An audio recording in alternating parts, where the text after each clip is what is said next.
Yeah, we can live our whole life like this. We can give our whole life over to this, to being carried, to being guided, one moment at a time, to being in trust, total trust. Okay. Yeah, when we talk about trust and listening to the Spirit, I can just testify that it is the most easy and relaxing thing to do. I do feel like I was in this mentality of achieving. Even growing up, this is the achievement mentality big time. And then when I started to be on this path, I want to do the right thing. I want to think the right thing, make sure if it is not about doing then thinking, I need to think the right thing. And in the end, I realized I place way too much emphasis on myself, way too much, and it doesn't feel right. If knowing God takes this much effort, something doesn't feel right. How can this be our inheritance if it takes this much, like mind gymnastic, like every day, thinking, analyzing? And what I realized in my own journey and also watching, I feel so grateful that I get to not just watch my own life, but watch all of your life, that you give your life to God, to be guided by the Spirit, and I get to watch what you guys are going through, and I really realized God comes to us. We don't really reach God, but God reaches us. And He comes to us and He plans what's going to happen. He provides the people, and you can never miss it out because it's always right in front of your eyes. What the plan is always right in front of your eyes. And the people that you need to meet, He provides. And He will give you what to do and what to say, and He will do it as well. So it's actually all this striving and all this effort, I realize it's my resisting to let God do it. It's my own resistance to say, I need to be in control. I need to figure out what to do before actually it's done.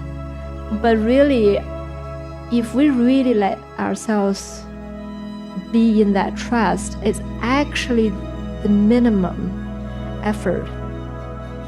It's like what Soren was describing. He shows up, he doesn't know what the problem would be presented in front of him. He definitely doesn't know the solution to it. But there is never like a failing to say, oh, I better come up with a formula beforehand and then evaluate it afterwards. No, it's just that is really what Spirit's plan is for us. Yet we can live our whole life like this.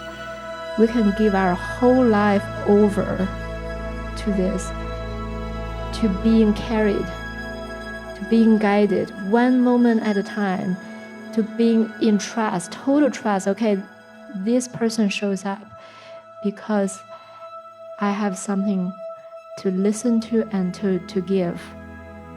This is really so simple and so relaxing. And talking about trust and psychotherapy, I have to tell you guys a story. This story of someone who is actually a therapist and as a profession, and the patient came to her, I think her name is Barbara Rarley.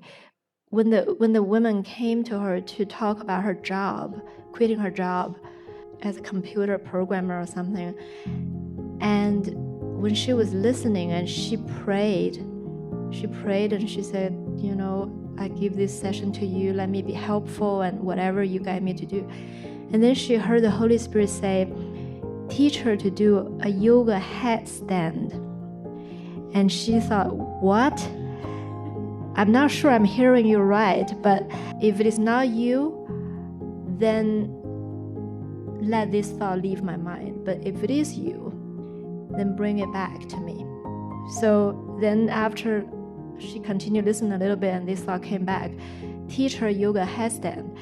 And she thought, I only met this woman. I don't even know whether she knows what yoga headstand is. So she doesn't have a choice because she was there to listen. So she said to the patient, she said, I am hearing the Holy Spirit is telling me to teach you yoga headstand. And then the woman said, no, not again. and she's like, what's going on? And then the woman said, I'm one of the very few people I can never do a yoga headstand, and I feel so fed up with myself, and I just quit my yoga class. And then so she said, okay, well, why don't we just follow and see what happens? Just follow. So she just teach her how to do that, and the patient has so many attack thoughts. So before she even do anything, she just talk about how she's a failure. She fails again. And the therapist felt very guided to not comment on anything else, not correcting anything else except to teach the yoga headstand. So she kept doing that. And then all of a sudden, the patient said, oh my God, I'm listening to myself. I'm so critical.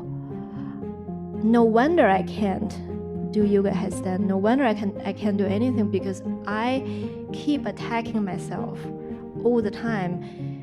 And she said it's not even doesn't matter whether I learn a headstand, and maybe I don't need to quit my job, but what I'm really needing to quit is this voice. So that's the end of the session.